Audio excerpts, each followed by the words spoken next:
Today we're going to install the driver's seat on this 2014 Ford Mustang GT. Alright, first thing we're going to do is drop it in, just put it to the side, and then work it into play. Next, we're going to recline the seat, the backrest all the way forward. That way we're able to bring this up and connect our pigtails. And here we have them, and we're just going to connect the gray to the gray and the yellow straight to the yellow. Alright, we're going to be using a size 13 and a size 15 to tie these down. The size 13 will be for the bolts right up front.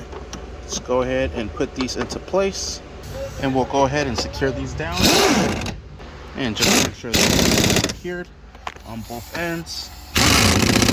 Perfect. We do have electricity already in the car, so we're able to move our seat up forward. Let's recline this up to the front.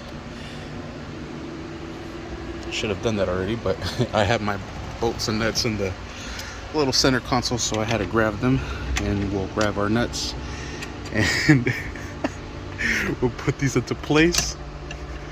These will be size 15 millimeters to secure these down, and just put them down. Same thing with this one here. All right, and we have our little covers, and these are just going to go in here, and they're going to slide in forward. That's going to attach right into that.